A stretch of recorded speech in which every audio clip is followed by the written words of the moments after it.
Oui, hein? Ok, on va reprendre, on va continuer ce cours-là. Donc, je vous ai dit que le véhicule d'information est l'onde électromagnétique.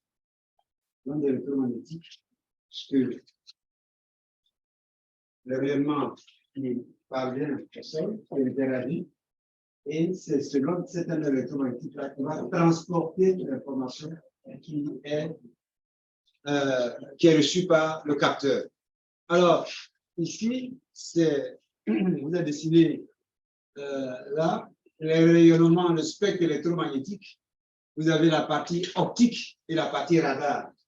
Ici, vous avez la partie radar ici, le micro-ondes, et puis vous avez la partie optique qui est ici. Les rayons gamma, les rayons X, nous, on commence à travailler en général, c'est dans le rayon visible, infrarouge, et puis il y a les ondes radar. Et détection de mobilité vraiment à ces bandes. Et voilà, vous allez voir ici, il y a le spectre visible, c'est-à-dire ce que l'œil humain arrive à voir dans ce spectre électromagnétique. Vous voyez, c'est vraiment un tout petit espace.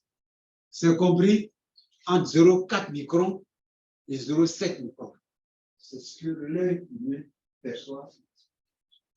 Heureusement, on ne voit pas dans l'infrarouge. C'est des choses qu'on verrait et qui nous effraieraient. J'aime mieux ne pas voir. On ne voit pas dans l'infrarouge.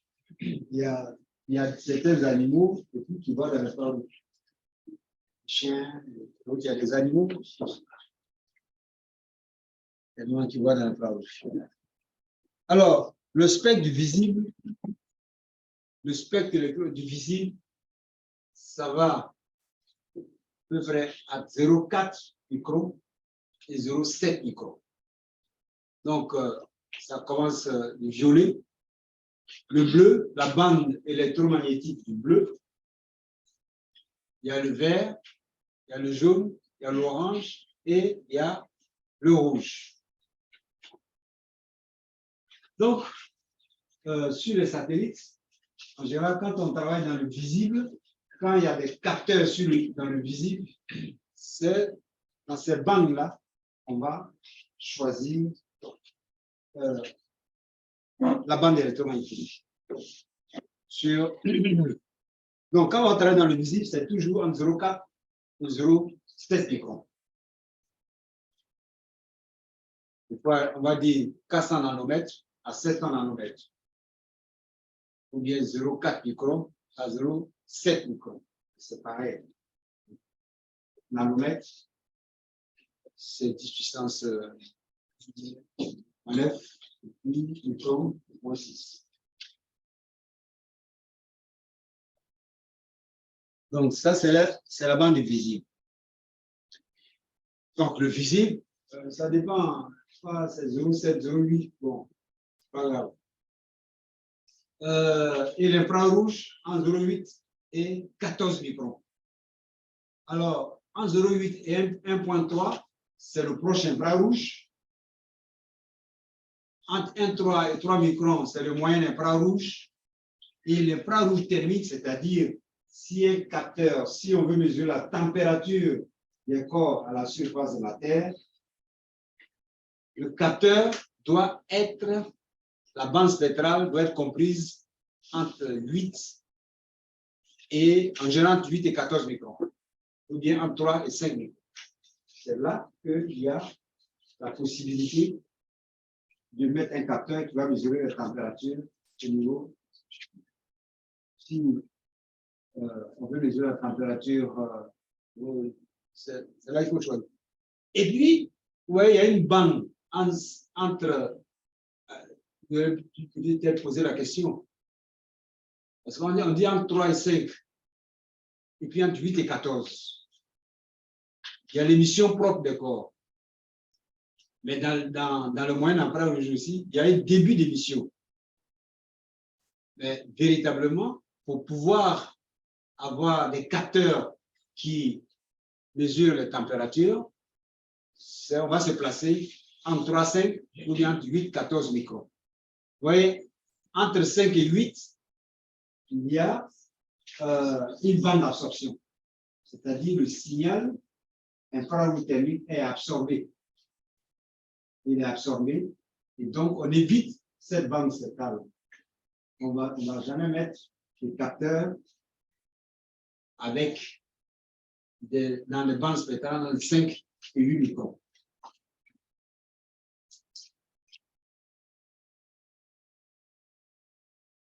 Bon, c'est pareil.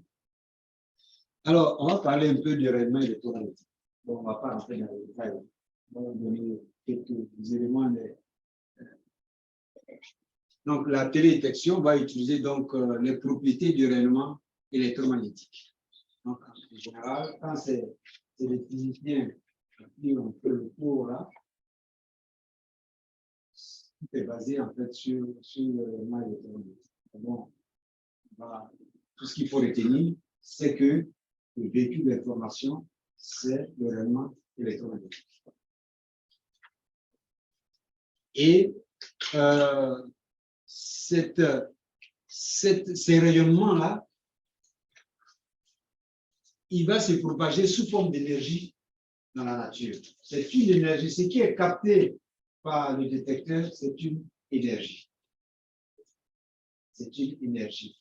Pour ceux qui ont fait le cours de l'électromagnétisme, etc., alors on dit que l'énergie, c'est l'énergie de Poynting, là, on mesure l'énergie. Si vous voulez une loupe,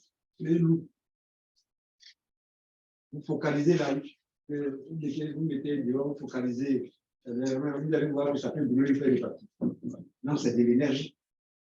L'énergie. Focalisez tous les rayonnements du spectre électromagnétique. Vous allez recevoir une énergie. Donc, ce qui est mesuré par les capteurs, sachez que ce sont les énergies. Donc, le rayonnement électromagnétique, il va se propager comme l'énergie. Bon, alors, l'énergie, c'est une constante qu'on appelle constante de Planck, multipliée par la fréquence du rayonnement. Alors, cette fréquence, je ne sais pas si j'en ai parlé. Voilà.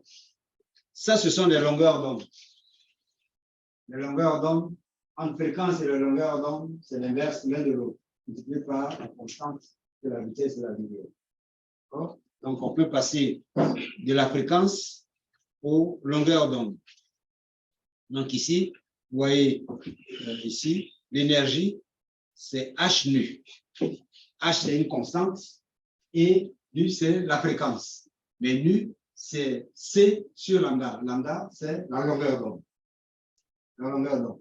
Donc, plus cette longueur d'onde est courte, plus l'énergie est élevée.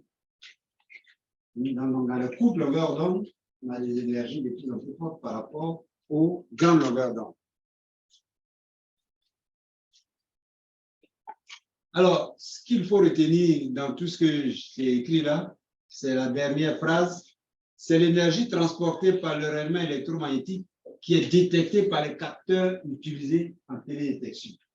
Donc, sachez que tous les capteurs mesurent des énergies. Ce n'est pas le rayonnement en tant que tel, mais c'est une énergie qui est mesurée. Une énergie qui est mesurée. Bon, ce coup-là, vous avez ça, je pense que vous avez ça à votre disposition sur la plateforme, n'est-ce pas? Si vous voulez approfondir ça, vous avez ça. Alors, il y a quelques personnes quand même qui ont beaucoup œuvré dans ce sens-là. C'est ces physiciens-là. Il y a Newton, que vous connaissez, il y a Huygens et puis il y a Maxwell. Maxwell. Alors, notamment, Newton, le résultat le plus intéressant qu'on va décrire ici, c'est que à travers un prisme, si vous mettez un prisme, Donc, vous avez déjà vu en optique ou je ne sais pas quoi, ou à l'université. Et si vous faites arriver de la lumière blanche là-dessus, ça va se décomposer en différents, un spectre. Bon, je vais vous montrer ça ici. Vous voyez, ça c'est voici le soleil, première figure à gauche. Vous avez le spectre soleil. Vous mettez un prisme et qu'est-ce que vous voyez à la sortie? Vous voyez différentes couleurs allant du violet jusqu'au rouge. C'est ce que je vous ai montré dans le monde visible. Vous voyez, donc c'est un spectre électromagnétique. C'est-à-dire la lumière blanche, c'est quoi? C'est la composition de différentes couleurs. Donc, ici, à travers ce prisme-là, vous voyez, ici, c'est encore plus parlant. Regardez ici. Regardez ici. On fait arriver de la lumière blanche. C'est un TP, par exemple, les premières années là, on allume une lampe là, on met un prisme, et puis on regarde à l'écran, on met l'écran, une feuille de papier, et on voit un spectre comme ça, allant du violet jusqu'au rouge. Donc, la lumière blanche, c'est une composition de ces différentes couleurs. Alors, vous voyez ce qui se passe là. Si on prend ce spectre-là, on fait passer à travers un prisme, on retrouve la lumière blanche. Pour interpréter les couleurs, je vous ai montré l'image de Séville, et puis je vous ai dit, qu'est-ce qui est, si on met un canal dans le rouge, un canal dans le vert et un canal dans le bleu, c'est-à-dire les bandes spectrales. Qu'est-ce qu'on va observer si c'est rouge? Vous avez dit que ça veut dire que c'est le canal rouge dans lequel le signal est le plus élevé, c'est-à-dire que les autres sont à zéro. Vous voyez ici, le jaune, c'est quoi? Parce que nous, on va retenir les couleurs fondamentales. Hein. Les couleurs fondamentales, c'est le rouge, le vert et le bleu, mais pas en art plastique. Mais pas en art plastique. C'est le rouge, le vert et le bleu sont les couleurs primaires. D'accord? Le primaire, c'est ça. Donc, vous voyez, quand vous avez du rouge et du vert, qu'est-ce que ça donne? Jaune. Donc, si vous voyez un pixel, c'est-à-dire si vous prenez trois canaux, dont l'un en rouge, l'autre en vert, troisième en bleu, et qu'un pixel apparaît jaune, ça veut dire quoi? C'est-à-dire que le pixel là, c'est une composition du rouge, du canal rouge et du canal vert. Parce que dans les couleurs initiales, il y a le rouge, le vert et le bleu. Mais si le jaune apparaît, ça veut dire qu'il y a une composition. C'est-à-dire que dans le canal rouge et dans le canal vert, l'objet répond de la même manière. Donc, le pixel apparaît jaune. Si ça apparaît, il y a cette couleur, on appelle ça là, on appelle ça du cyan. Du cyan. Et puis l'autre, c'est du magenta. Magenta. Ce sont les couleurs secondaires. Donc, on se base sur ça aussi pour faire l'interprétation. C'est-à-dire, les pixels, les canaux sont dans différentes couleurs. Rouge, vert, bleu. Quand on voit le blanc, c'est-à-dire que le signal répond de la même façon dans les trois bandes spectrales. Donc, ça apparaît blanc. Si ça apparaît magenta, alors c'est qu'on a une réponse dans le rouge et dans le bleu. Et le vert, aucune réponse.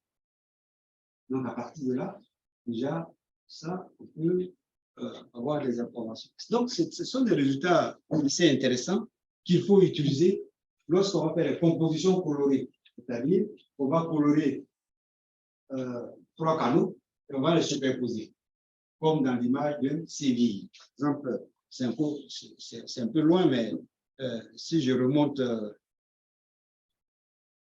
voilà. Avec ça, là, vous pouvez interpréter C'est-à-dire, si je dis le canal 1 est en bleu, le canal 2 est en vert, le canal 3 est en rouge.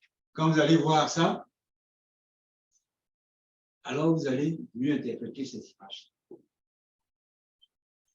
que représente le rouge, que représente le ciel.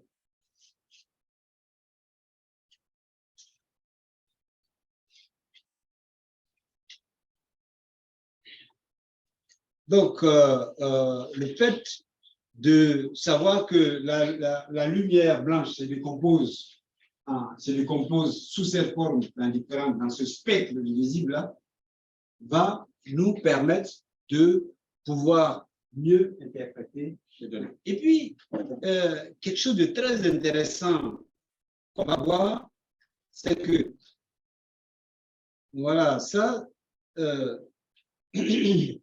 voilà le signal du rouge, la longueur d'onde, c'est ce qu'on appelle la longueur d'onde.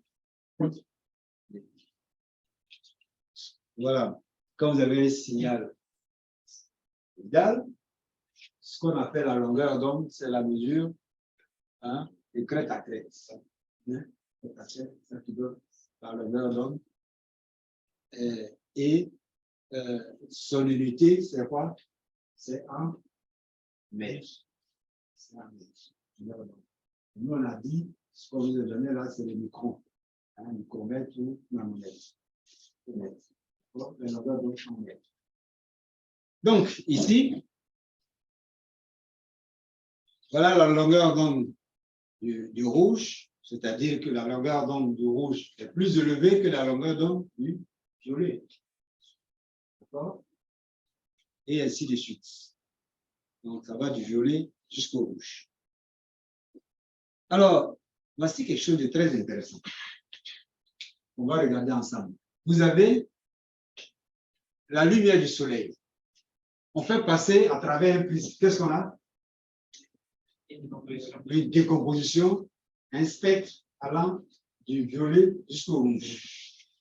Maintenant, je mets notre prisme.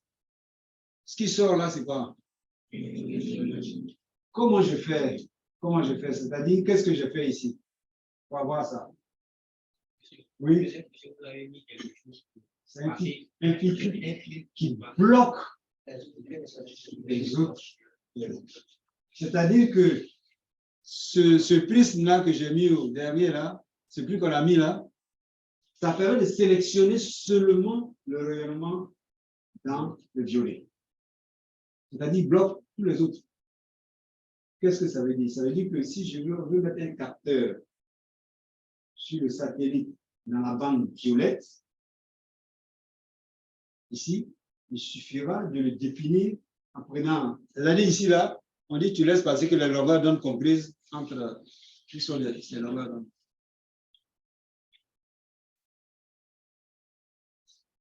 Voilà, entre 0,4 et 0,46. C'est-à-dire que ce prisme-là, il laisse passer le rayonnement qui est compris en 0,4 et 0,45. C'est-à-dire qu'on peut mettre un capteur sur le satellite, il ne reçoit l'énergie que de l'onde électromagnétique dont la longueur est comprise entre 0,4 et 0,445 microns. Vous voyez? Donc, je mets un filtre, il bloque les autres, et c'est seulement l'énergie de cette bande spectrale seulement qui est reçue par le capteur. Et c'est là qu'on va arriver à définir les capteurs sur le satellite. C'est-à-dire que je peux serrer ça, c'est-à-dire qu'on n'est pas obligé de prendre tout entre 0,4 et 0,446. On peut prendre entre 0,42 et 0,43. Donc, ça permet de définir une bande spectrale. Si aussi, ici, je voulais prendre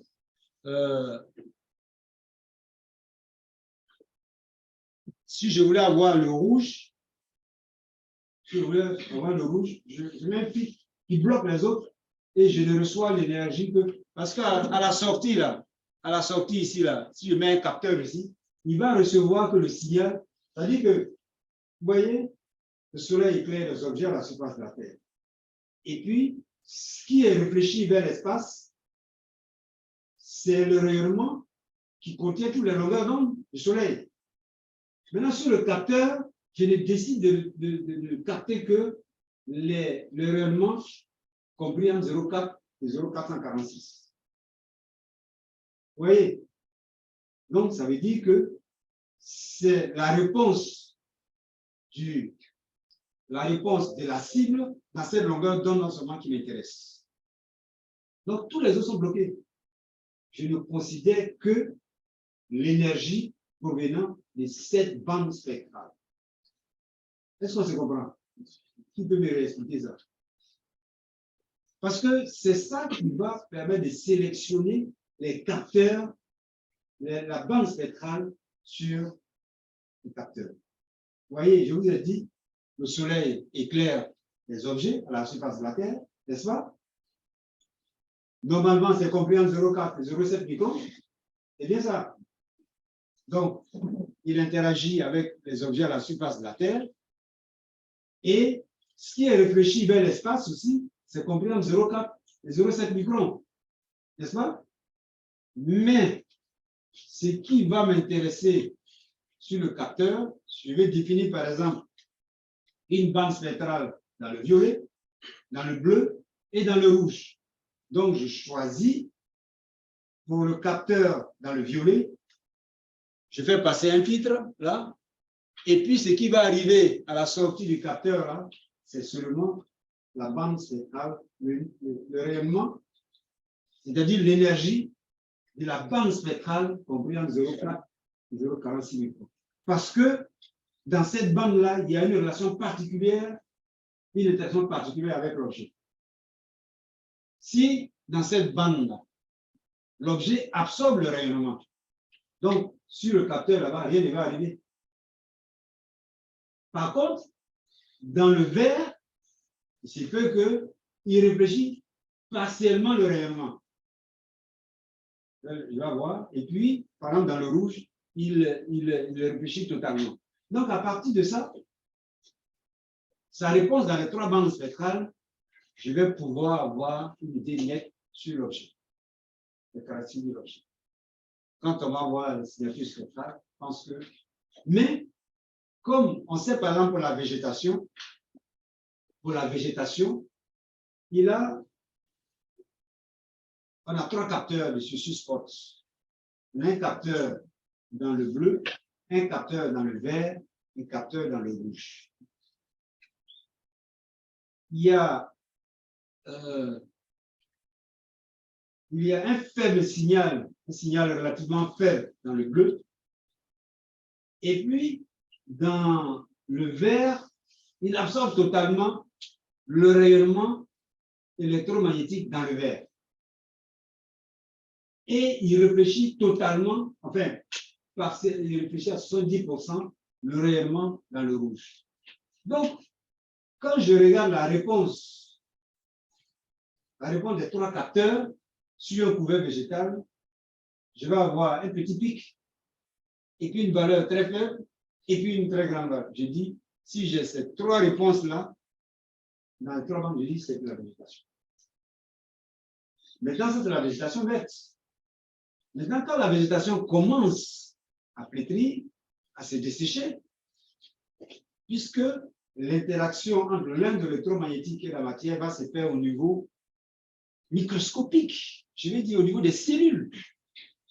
Donc, la plante ne va pas réagir de la même façon. Elle réagit elle absorbe le rayonnement dans le verre parce qu'elle a besoin de ce signal-là, de ces rayonnements-là, pour faire la photosynthèse.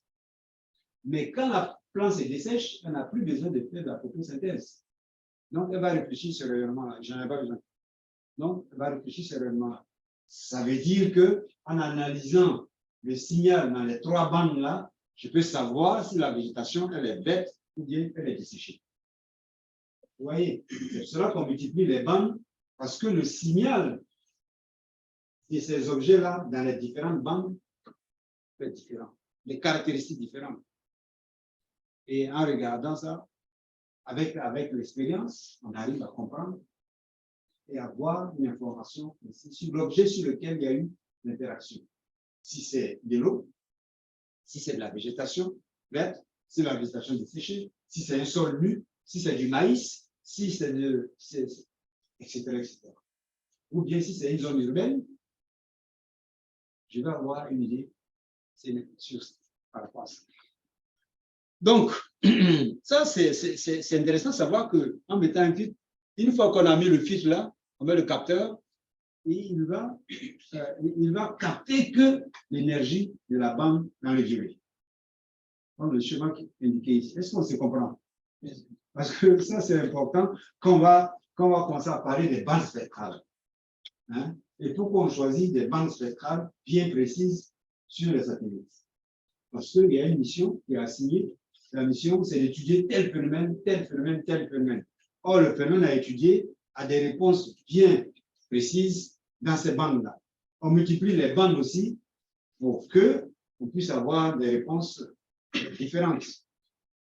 Parce qu'il y a des objets qui vont répondre de la même façon dans deux bandes spectrales.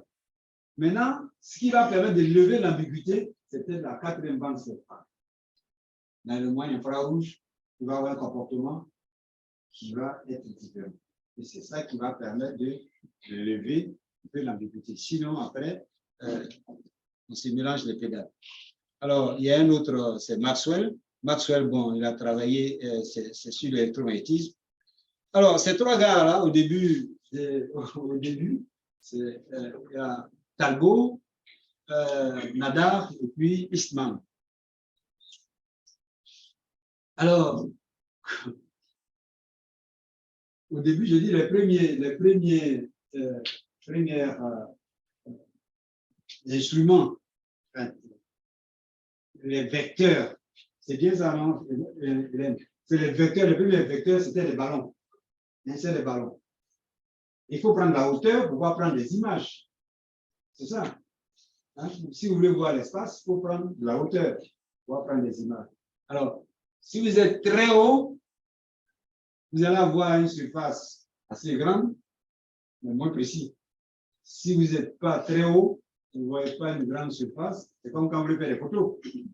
Si vous voulez faire la photo de tout l'ensemble des étudiants, vous êtes obligé de vous mettre un peu plus loin. Mais en vous mettant un peu plus loin, vous ne voyez pas beaucoup les détails. Par contre, si vous vous rapprochez, vous allez avoir des détails, mais vous allez couper les autres. Vous allez faire un bon photographe. D'accord?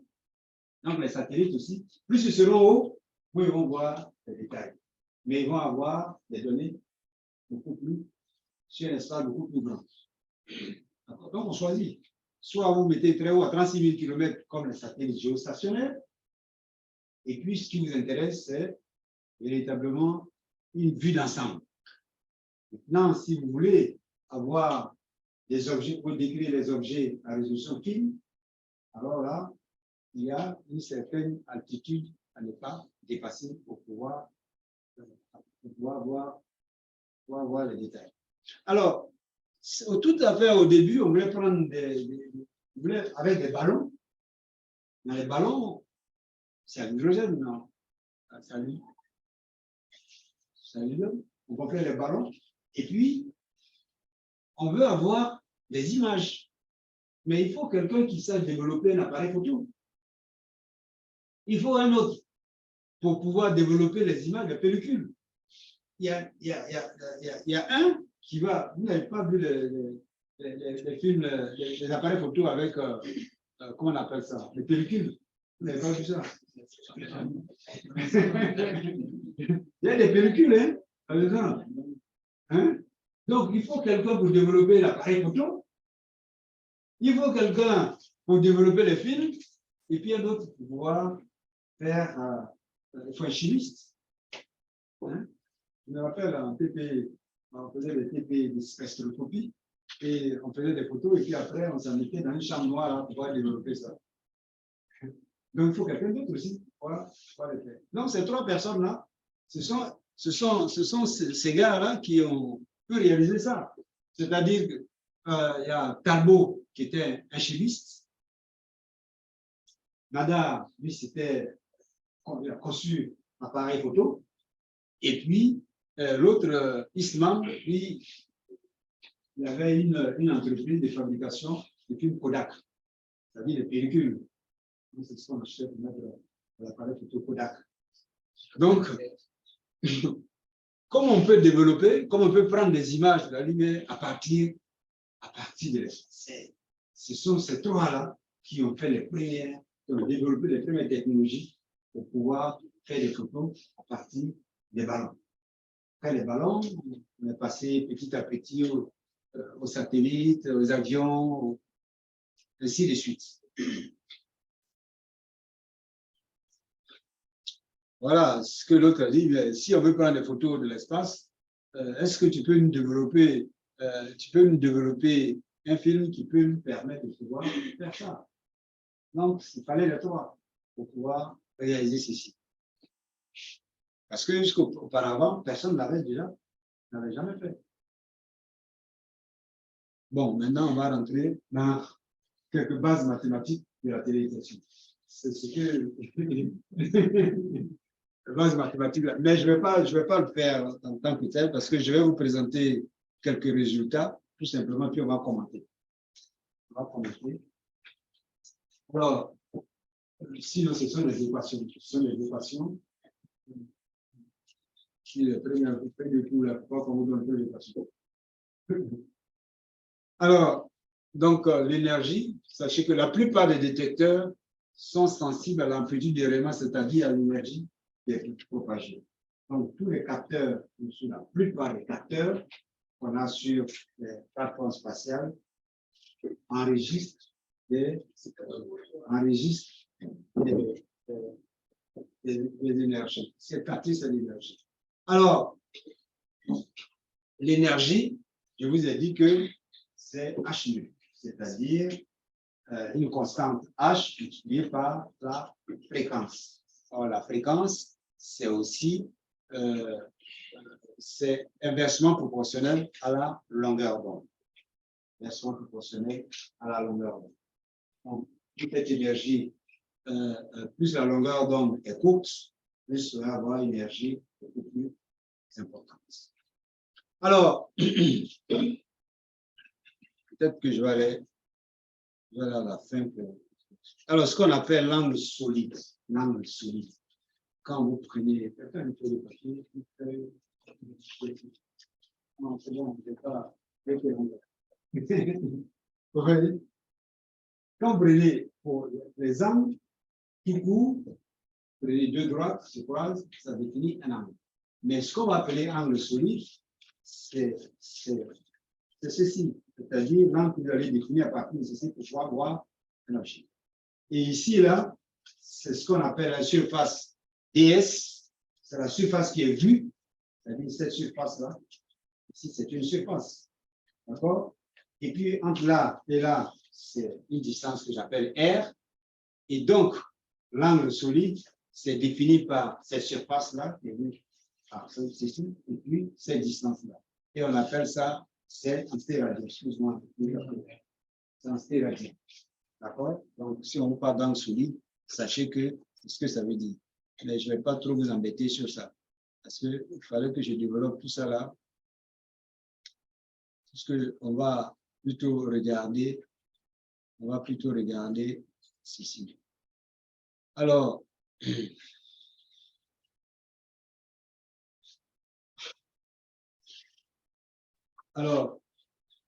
ce qu'on va appeler dans cette équation qui est ici, là, DS, c'est une surface au sol. Une surface au sol. Quand je la regarde comme ça, de manière verticale, surface DS. Mais ce n'est pas tout le temps que le satellite va faire une prise de vue verticale. On voit la surface ou un carreau ici. Hein. Yes. Quand je regarde, et un carreau, pour moi, c'est un pixel. Hein? Un pixel, c'est la résolution de mon capteur. OK. Mais en général, tel que je l'ai défini à partir de mon angle solide, là, ce n'est pas un carré, hein? C'est une surface qui est ronde. D'accord? Mais après, on échantillonne ça pour amener ça à un carré, c'est beaucoup plus convivial. On échantillonne, sinon, de manière rigoureuse, un pixel, il n'est pas aussi carré que ça. C'est une surface qui est ronde, avec déjà l'angle solide dans lequel on va le voir. Mais on s'arrange pour le rendre carré. Alors, quand je regarde ça de travers comme ça, je ne vois pas. C'est-à-dire que supposons que ce carré-là, il émet une énergie vers l'espace. Vous envoyez un rayonnement, il réfléchit vers l'espace. Selon que je le regarde comme ceci, ou bien comme cela, je ne vais pas recevoir la même énergie. Donc, le θ là qui est là, c'est l'angle entre la verticale et puis là où je l'observe. D'accord?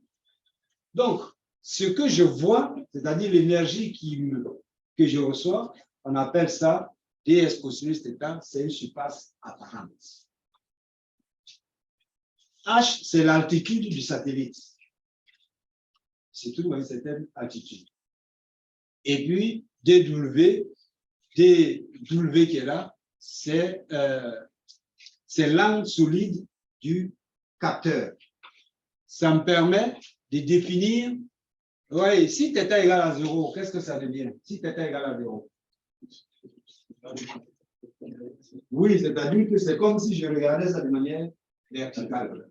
Maintenant, si je regarde ça dans un certain angle, c'est θ, c'est l'angle d'observation. D'accord? C'est-à-dire, je regarde ça dans un certain angle et je ne vais pas voir la surface telle que j'ai une surface apparente. D'accord? Et c'est ça là qui me définit rigoureusement la taille du pixel. C'est-à-dire que je peux donner le dW là, qui est l'ouverture du diaphragme du capteur. Je donne la hauteur, l'altitude du satellite, je donne l'angle d'observation, on peut calculer la surface qui est vue. C'est-à-dire la surface qui va émettre l'énergie qui sera captée par, c'est ça qu'on va appeler le pixel. De manière rigoureuse, c'est ça qu'on va appeler le pixel. Pour écrire ces équations-là, en fait, il fallait que j'ai un tableau pour pouvoir vous décrire tout ça. Mais bon, on ne va pas vous embêter avec ça. Ce qui est important là-dessus, c'est que la taille du pixel, ça va dépendre de l'angle de l'observation et puis de l'altitude du satellite. Et dW, ce sera une caractéristique du capteur, puisque c'est l'angle vert. On va arriver. Ce qu'on va appeler la luminance, c'est l'énergie qui va être émise par cette surface-là dans les angles θ et φ. Les angles θ et φ, voici ces angles-là qui sont définis ici. Voilà, vous voyez θ qui est là. Si je regarde ici, je vois la surface ds là de manière verticale. Je la vois entièrement. Si θ égale à 0. C'est-à-dire, je le mets au zénith. J'observe, je vois ds. Mais si j'observe avec un angle de 30 degrés, je ne vois plus tellement ds, mais je vois ceci là, cette surface qui est ici. C'est-à-dire, c'est comme si l'énergie qui provient de ds là, je ne reçois plus totalement l'énergie qui vient, mais je reçois une énergie qui est ds cosinus de θ. Oh, c'est ça que j'appelais surface apparente. C'est ce que j'ai dessiné ici. Donc, cette énergie qui va arriver sur le capteur, elle va dépendre de l'angle θ d'observation et puis ce qu'on appelle l'angle phi, l'angle zénithal. Alors, donc, cette luminance-là, ne vous inquiétez pas, on va s'en sortir. La luminance, c'est-à-dire que c'est l'énergie qui va être émise par l'objet, et c'est cette énergie-là qui va être captée par le détecteur. Alors, il va dépendre de quoi? il va dépendre des caractéristiques. Je vous ai dit que 2W, c'est l'angle solide du capteur. DS, c'est la surface qui est vue. TE, c'est le temps d'exposition. Vous voyez, quand vous prenez une image, ça peut être 10 millisecondes, 5 millisecondes, pendant lesquelles vous... Parce que selon le temps que vous allez mettre, vous allez intégrer l'énergie pendant longtemps ou pas. TE, c'est le temps d'exposition. C'est-à-dire le temps pendant lequel vous prenez l'image. T, grand T lambda, c'est un facteur de transmission, c'est-à-dire que vous allez avoir l'énergie.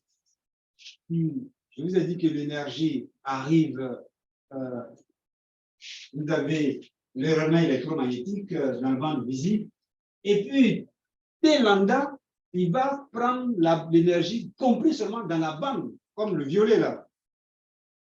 Je vais définir ça tout lambda.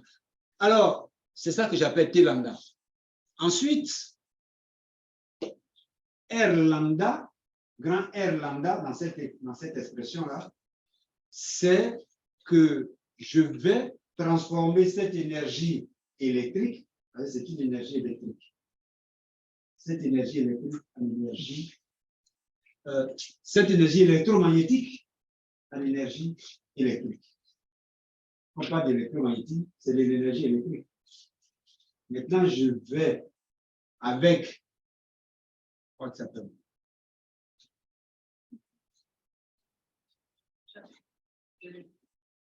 Il faut aller voir. Tu vas beaucoup marcher.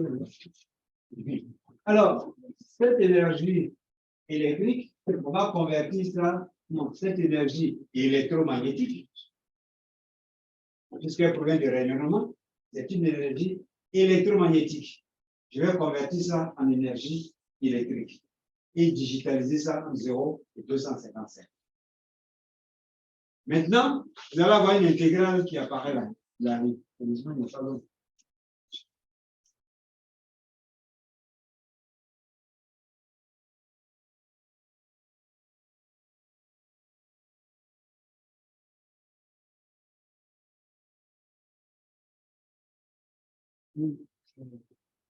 Apparemment, elle est déconnectée.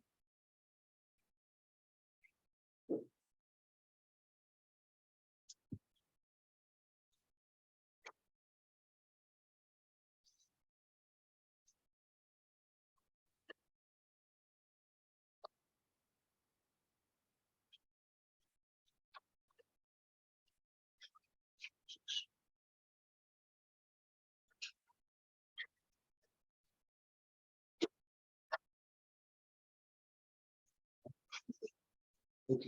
Est-ce qu'elle est toujours en mode chose?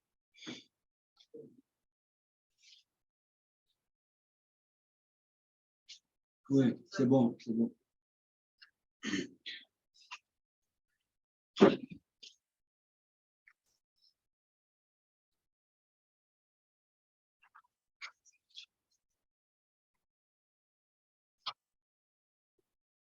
Voilà.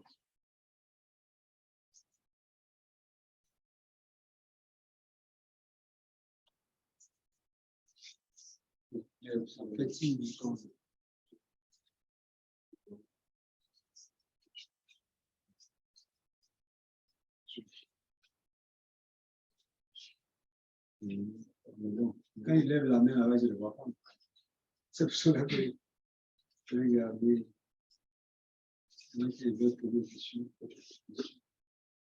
Voilà. Donc, V, c'est une énergie électrique. Et elle, c'est compris entre lambda A, lambda B, c'est-à-dire, si je prends l'onde d'électron, le violet par exemple. Je vous ai dit que c'est entre 0,400 et 0,446.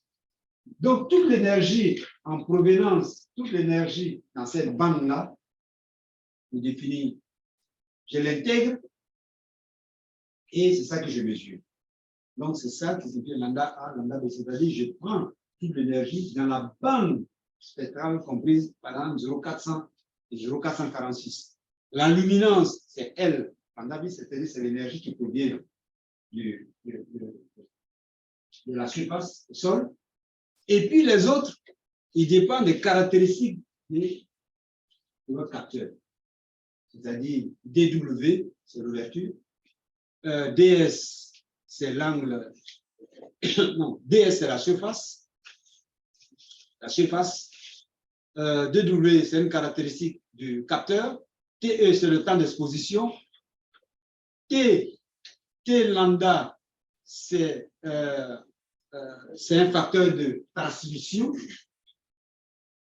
Et puis, le R lambda, c'est un facteur qui, qu'on appelle ça, c'est le rendement avec lequel je vais convertir l'énergie électromagnétique en énergie électrique.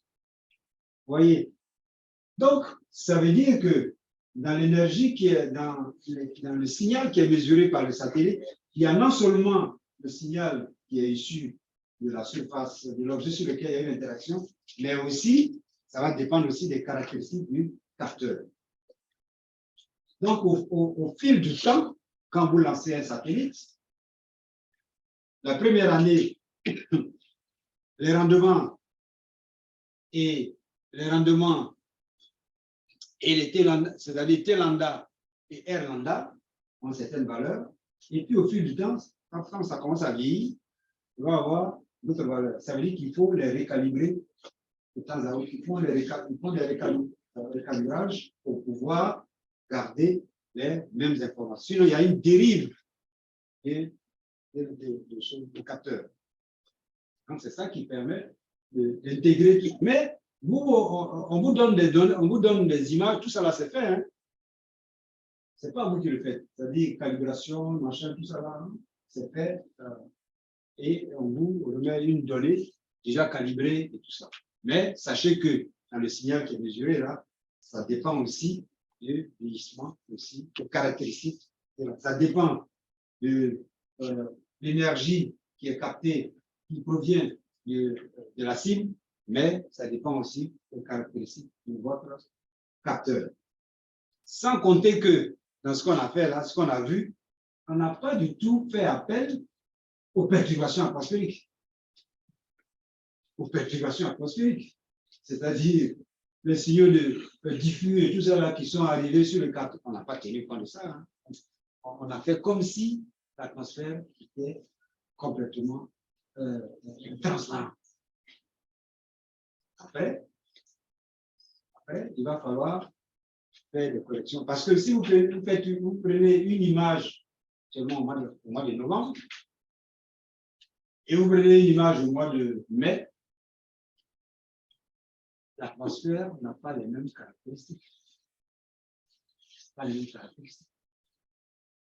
Et pour comparer des images de deux dates différentes, il faut faire des corrections atmosphériques. Parce que même pour comparer des images de deux dates différentes, il faut faire des corrections atmosphériques. Il y a d'autres corrections encore qui vont être faites, c'est-à-dire des corrections du type des corrections géométriques, et puis mais il y a un certain nombre de corrections aussi qui sont faites par Landsat ou bien par Spot Image avant de vous fournir ça. Donc, ce qu'il faut retenir, c'est que le rayonnement électromagnétique, c'est le support d'information en téléélectrique. Le support d'information, c'est le véhicule d'information. Et cette information se présente sous forme d'énergie électromagnétique qui est convertie en énergie électrique. Convertie en énergie électrique. C'est-à-dire que c'est un rayonnement électromagnétique. Donc, l'énergie qu'on mesure, qui est mesurée, c'est une énergie électromagnétique, mais qui est convertie en énergie électrique et digitalisée sur par exemple, 8 bits ou bien 12 bits. Et donc, on obtient une image avec un certain nombre de lignes, un certain nombre de colonnes. Chaque élément correspond à un pixel. Alors, ce pixel, vous voyez que le L lambda phi, c'est l'énergie, la luminance qui provient d'une surface ds. Mais cette surface ds, elle peut ne pas être homogène. Alors, pour les géographes, il y avait, quand on lançait Spot 4,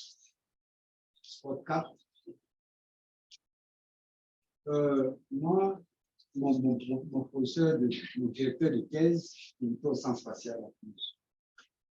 Avant de lancer Spot 4, le sujet qu'il avait proposé, il m'a dit de faire une simulation pour voir, puisque Spot 4 a un capteur qui a une résolution de 1 km. De résolution. Les capteurs des spots 1, 2, 3, c'était 10 mètres et 20 mètres. Mais Spot 4 a embarqué un instrument qui a une résolution de 1 km.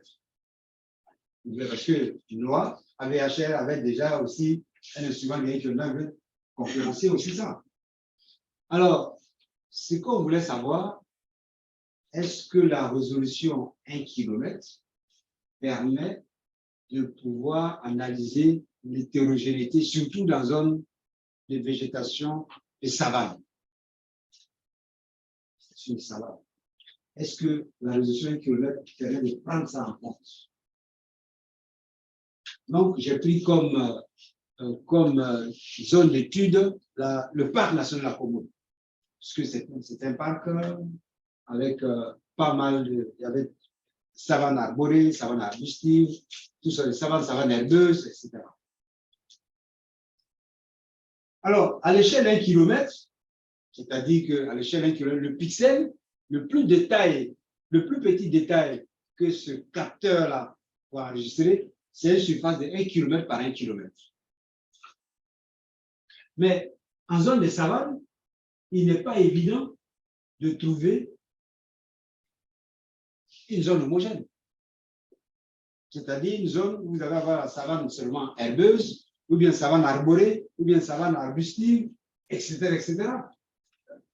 Donc, dans chaque pixel, quand je fais une analyse fine, je pourrais intégrer là-dedans une petite savane arbustive, il y a 30% de savane arbustive, 30%, 40% de savane arborée, etc., etc.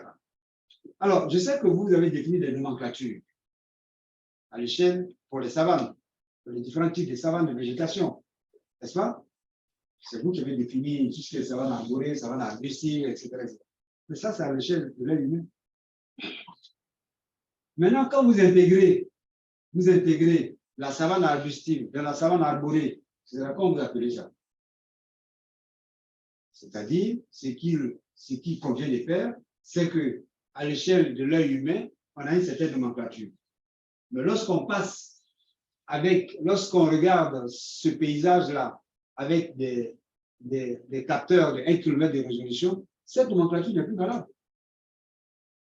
Donc, j'avais demandé à M. Touré Augustin, puis à professeur Kolibi, j'ai dit, mais pourquoi vous ne définissez pas une nomenclature adaptée à l'échelle 1 km?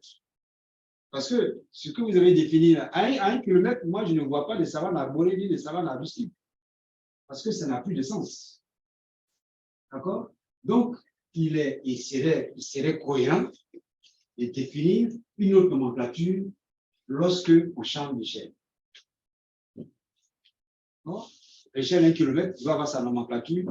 Et lorsque vous travaillez sur les images spot 20 mètres et 10 mètres, on peut accepter les nomenclatures classiques que vous avez adoptées. Mais à l'autre échelle, ce n'est plus valable. Maintenant, j'aurais voulu savoir quelle nomenclature, mais comme vous ne travaillez pas devant 1 km, non? Voilà. Bon, allez, il y a une loi qu'on appelle la loi des Planck. On appelle la loi des Planck. Oui, c'est un loi à faire. Ça va permettre de regarder tout ce qui est émission thermique. Émission thermique. Parce que là, on veut balayer dans le visible, etc. C'est pas thermique. Alors, c'est pas à peine d'écrire, hein. D'écrire cette oppression-là. Pas à peine d'écrire cette équation. C'est dans cette équation-là, il y a la luminance. Vous voyez, L, c'est la luminance. Bon, les autres qui sont tout ce qu'il y a là-dedans, là, vous avez lambda, c'est la longueur d'onde. Et puis, T, c'est la température. Sinon, tous les autres, ce sont des constantes. Donc, dans cette équation, la luminance, là, elle va dépendre de la longueur d'onde et puis de la température. Alors, Planck, il a eu le prix Nobel de physique en 1918, quand il a découvert ses poids. Quand il a découvert ses poids, on lui a attribué le prix Nobel de physique. Alors, ça veut dire en fait que tout corps rayonne de l'énergie. Si on est nombreux ici, on verra que si on est nombreux, il y a des gens qui ont la chaleur. Tout corps rayonne de l'énergie. Lorsque le corps se trouve à une certaine température, l'énergie rayonnée par le corps, donc l'énergie rayonnée par le corps va dépendre de la température du corps. Donc, ça veut dire que, comme il y a une énergie c'est une énergie propre, enfin, c'est une émission propre, c'est-à-dire chaque corps va émettre de l'énergie. Mais là, c'est de l'énergie thermique. Vous voyez, ce n'est plus de l'énergie réfléchie. Donc, tout corps qui absorbe va émettre de l'énergie. Donc, c'est de l'énergie thermique. Et cette énergie thermique, elle est mise dans une certaine longueur d'onde. Une certaine longueur d'onde. C'est un rayonnement qui est à une certaine longueur d'onde. Donc, cette équation-là, donc à une température donnée, il y a une longueur d'onde maximale d'émission. Le lambda max, et ça, c'est l'inversement proportionnel à T. Donc, c'est-à-dire, c'est cette équation-là, quand on dérive cette équation-là pour déterminer le lambda, puisque ceux qui ont fait la mathématique, là, si vous dérivez, c'est une fonction en fonction de lambda.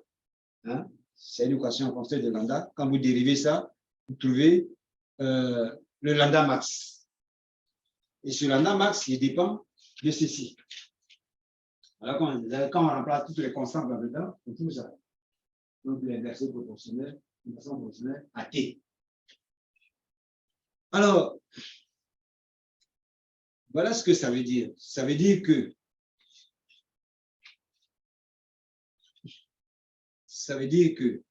quand un corps est à une température ici, ce que vous voyez ici, peut-être que voilà. C'est le même. Il y a le corps noir. Le corps noir, c'est un corps qui est. Le corps noir, c'est un corps idéal qui rayonne tout ce qu'il absorbe. Donc,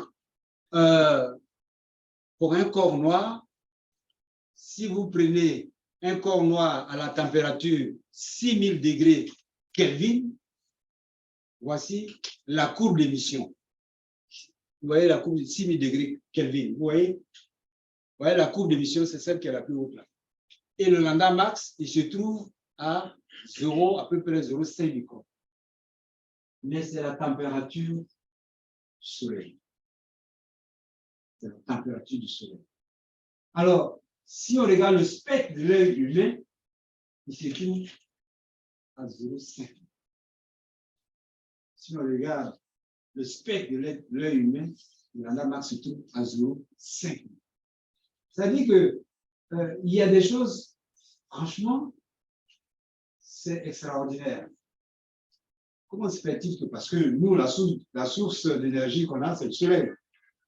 Et la longueur le soleil qui est à 6000 degrés Kelvin, si on regarde le lambda max correspondant au soleil, c'est ça tombe à 0,5. Enfin, ça fait 500 microns sur cette échelle. Et quand on regarde le spectre de l'œil humain aussi, c'est 500 microns. Donc, vous voyez que plus cette température, elle diminue, et plus on a, effectivement, on a les lambda max qui s'éloignent de ceci. Hein, qui s'éloignent de ça.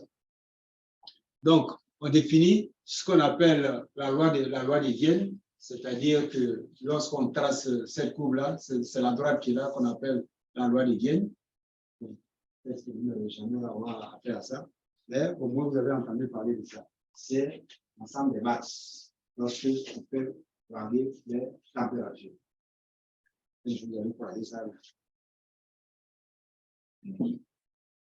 Alors, lorsque il y a une interaction entre un corps et le rayonnement électromagnétique, il y a ce qu'on appelle un coefficient d'absorption, on appelle alpha. Il y a un coefficient de réflectivité et puis il y a un coefficient de transmittivité, c'est-à-dire le rayonnement interagit avec la matière, il va réfléchir une partie, il va absorber une partie, et une partie est transmise dans le sol. OK? Donc, si on fait l'ensemble de tout ça là, ça fait 100%. Ce qui est transmis, ce qui est réfléchi, etc. Bon, je pense que je ne vais pas trop vous embêter sur ça. Donc, ce qu'on appelle l'émittance du corps, ça dépend essentiellement de cette loi-là qu'on appelle epsilon, c'est l'émissivité de la surface. C'est-à-dire que c'est à partir de là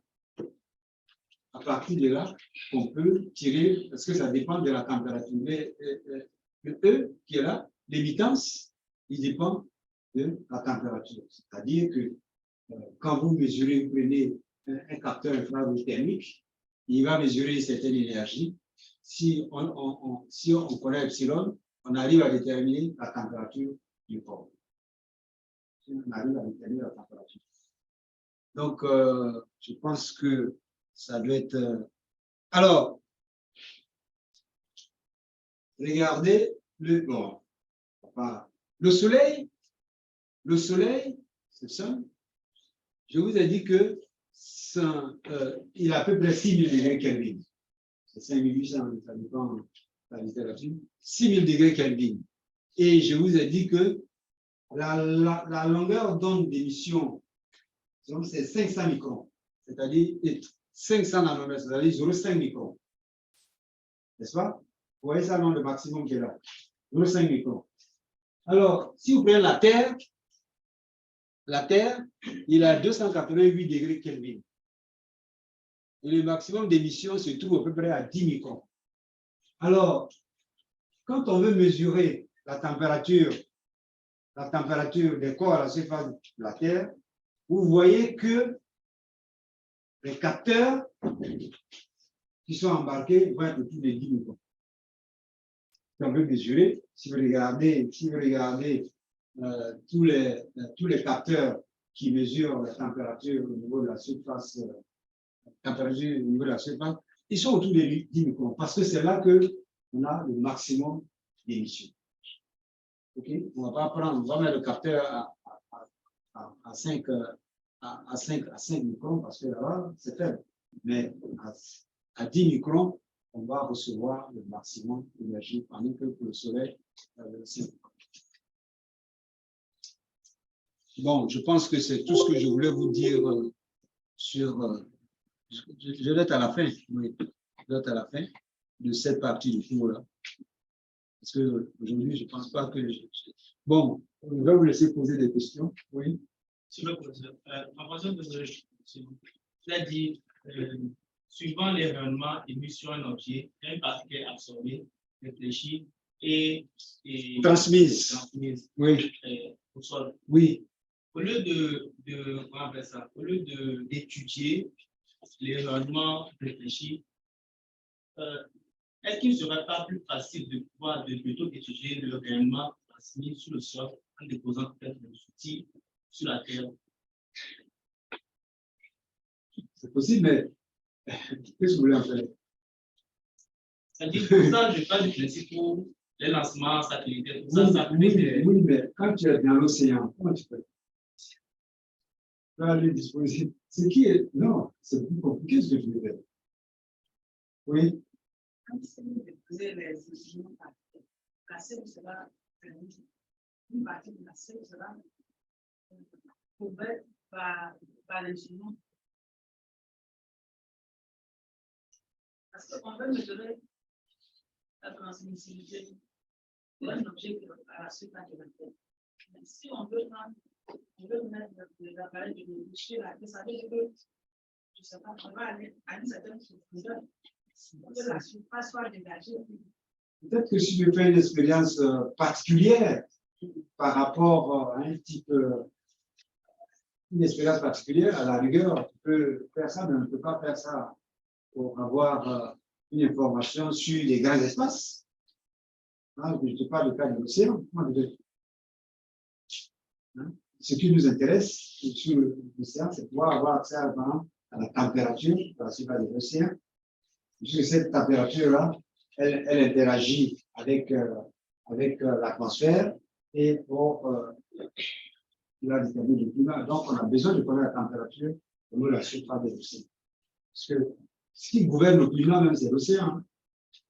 Ce qui gouverne le climat, c'est l'océan. C'est 70% de la planète. On appelle planète Terre, mais la Terre, c'est un tiers. C'est moins d'un tiers. C'est l'océan qui recouvre pratiquement cette planète-là, 70% de la surface.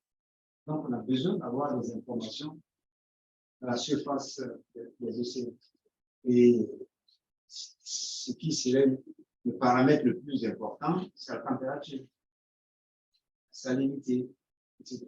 Tout ça, on la mesure par satellite. Donc, bon, je ne sais pas ce que tu veux faire avec la transmittibilité.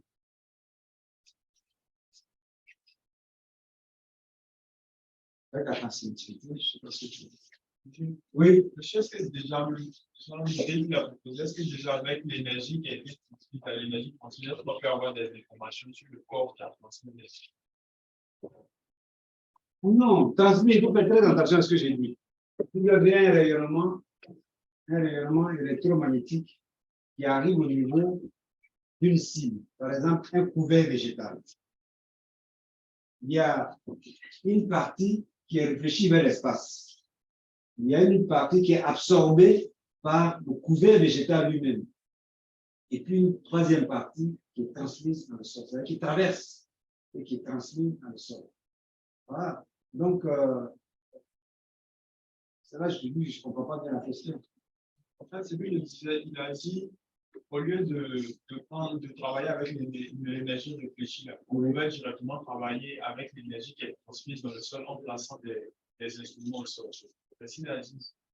Ça, je me demandais si déjà, avec l'énergie qui a été transmise, est-ce qu'on peut avoir des informations sur le corps lui qui a, supposons si c'est un couvert végétal qui a transmis l'énergie. Et puis, on va étudier directement l'énergie qui est transmise au sol. Est-ce qu'on peut avoir des informations sur le couvert végétal? Ça dépendra de ce qui a été décrit sur le sol.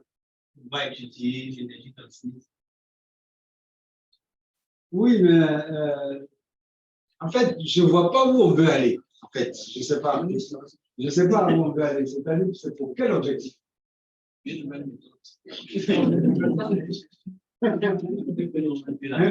vois pas où est-ce qu'on veut aller. C'est ça, en fait.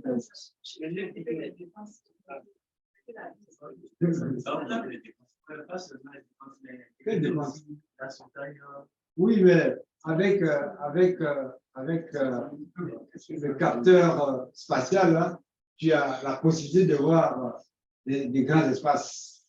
Ce que tu vas mettre au sol, là, c'est ponctuel. Hein? Ponctuel. Oui. Est-ce que ça va donner des résultats? Puisque l'énergie, C'est lui que je connais. Hein?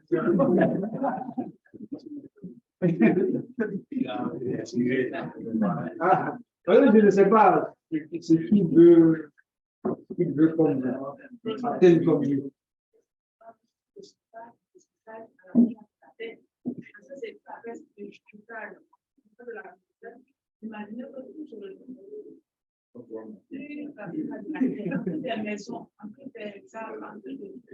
Non, il va y avoir des mesures ponctuelles aussi. Bon, je sais pas.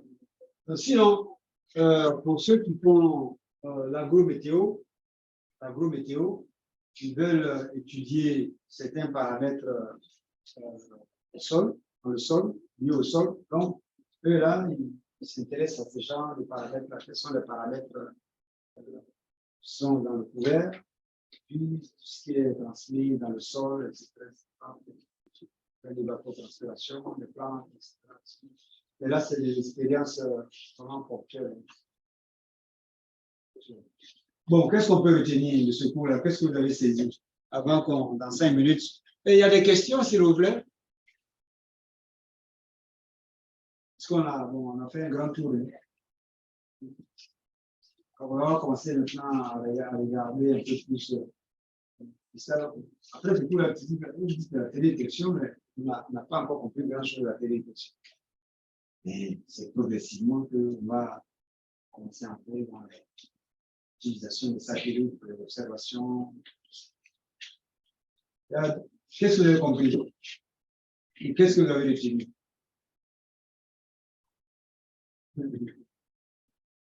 Il n'y a pas de questions? Non, pas de questions. Mais pourtant, quand vous demandez ce que vous avez retenu, vous ne l'avez pas là.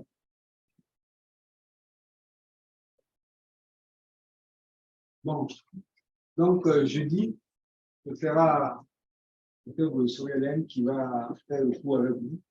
Et moi, la semaine prochaine, je viendrai on va parler de certaines missions de satellites et puis aussi des signatures spectrales de certains objets, etc. Oui. Comment? Vous voulez télécharger les images fortes? On ne télécharge pas. Hein? C'est pas d'image qui gère ça. Bon, il y a des vieilles images qui sont là et puis qui sont très gratuites. Sinon, les images actuelles, elles sont payantes. Elles ne sont pas gratuites. Ce n'est pas toutes les images qui sont gratuites. Bon, Meteosat, avec une antenne, on avait une antenne Meteosat qui captait, on recevait les images toutes les 15 minutes, on recevait les images, justement. Mais en général, ces images-là, les 350 centimes, elles sont payantes. Elles ne sont pas gratuites. Oui. Je voudrais savoir le fond des océans, en tout cas, sur les océans. Oui.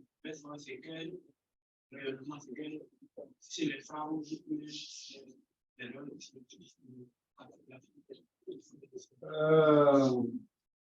ça, c'est des équipements spéciaux quand même. C'est-à-dire que le rayonnement même a absorbé, le rayonnement visible, hein, il a absorbé les premiers mètres, parce que quand les gens qui prennent les plongées là, ils arrivent dans les endroits tout est noir. C'est-à-dire que le rayonnement n'arrive pas à les bloquer pratiquement à une certaine distance assez courte. Maintenant, on utilise des sonars, c'est-à-dire ce sont des zones acoustiques qu'on envoie pour pouvoir faire ces sondages. Sinon, ce sont des zones acoustiques. Oui. On peut dire aussi,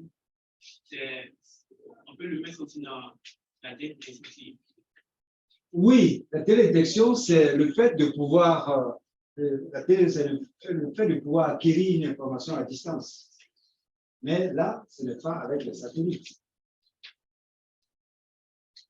Parce que quand vous êtes sur un bateau même, qui vous envoie un signal, il vous définit la profondeur de l'océan. Il vous définit, il vous mesure, il envoie un signal et une cartographie, si vous prenez la bathymétrie, donc là, il arrive à pouvoir estimer la surface, les fonds marins et tout ça. Et là, les satellites, ça permet de voir la surface. Même quand on veut étudier la circulation océanique, c'est la surface. On ne peut pas avoir la circulation subsurface. On est obligé de prendre le courantomètre pour pouvoir faire ces mesures-là. Encore, mais aussi limité. Oui. Ma question, c'est au niveau des satellites. Par exemple, notre satellite Airbus, on prend pour étudier, pour observer. C'est Airbus qui a fabriqué, qui a conçu, financé Pléiades.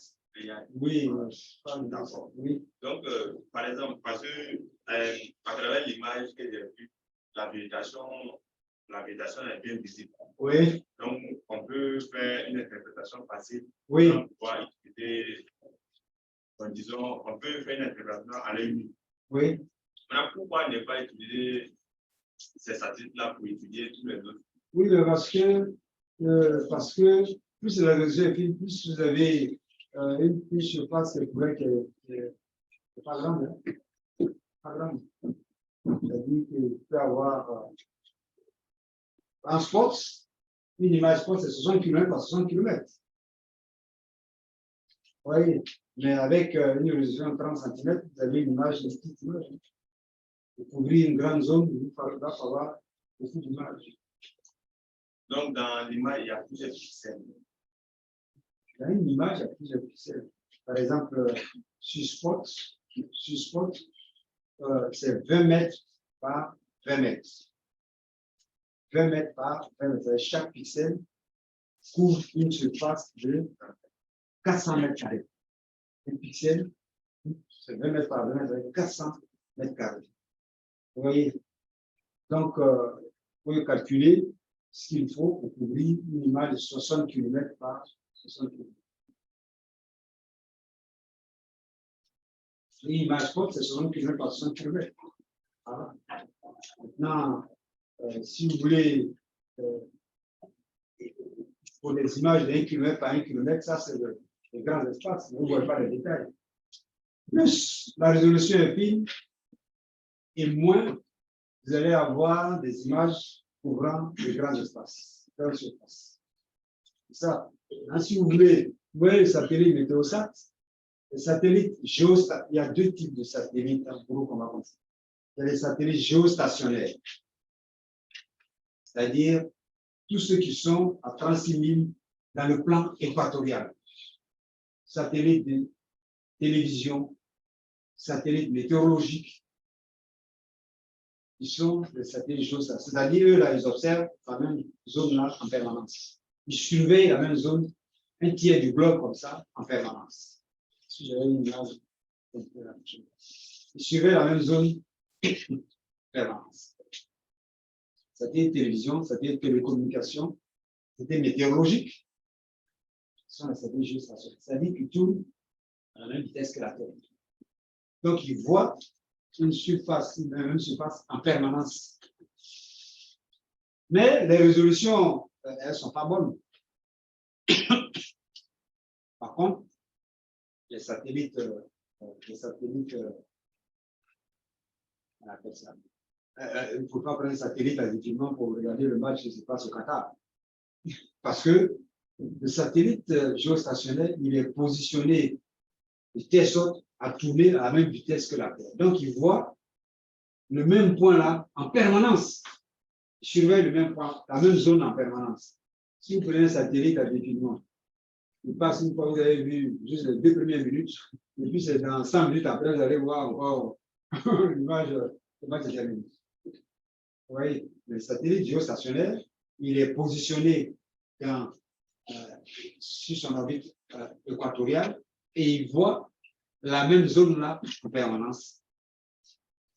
D'accord? C'est comme le satellite de télévision. Par contre, les satellites qu'on va utiliser vraiment pour la télévision, ce sont les satellites qu'on dit héliosynchrones. C'est-à-dire, ce sont les satellites qui vont passer à la même heure solaire sur le même lieu. Ils vont tourner autour de la Terre. Les autres, ils ne tournent pas autour de la Terre. Hein. C'est les géostationnaires qui ne tournent pas autour de la Terre. Ils sont positionnés, ils tournent en même temps que la Terre. Alors que les satellites de télédétection, les autres disent que ce sont les satellites de télédétection, mais ceux qu'on va utiliser programmant avec des résolutions fines là, sont tournés autour de la Terre. Ils vont faire un tour d'être 2 heures ou 1h30. Et le prochain tour, ils ne vont pas repasser au même endroit. Ils vont repasser au même endroit. Mais ils vont balayer la surface de la Terre. Il y en a qui vont balayer tout. Ils vont repasser sur le même lieu tous les 26 jours. Vous voyez? Et puis il y a des satellites qui vont aussi, tous les jours, ils vont voir, ils vont repasser sur la même zone. Si vous voulez étudier un phénomène qui évolue très vite, ce n'est pas les satellites qui vont passer tous les 26 jours que vous allez utiliser. C'est celui qui passe tous les jours. Vous voyez? Bon, on va arriver à ce cours-là plus tard. Hein, donc pour aujourd'hui, je pense qu'on va arrêter. Hein, là pour aujourd'hui. Et ceux qui sont en ligne, vous n'avez pas de questions?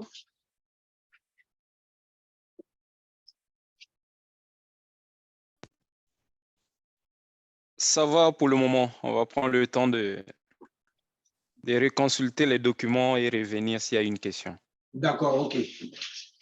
Ok. Et puis, dans le cours prochain, vous pouvez poser ces questions-là. Vous allez avoir Madame Docteur Hélène qui passe jeudi avec vous et moi la semaine prochaine. Donc, elle peut répondre aussi aux questions. Je ne suis pas là. Ok, allez, merci beaucoup. Bon, merci à tout le monde. Et puis, Merci, professeur. Merci, professeur. N'hésitez pas, mon mail. Merci, professeur. Vous pouvez m'envoyer des mails pour qu'on discute des cours.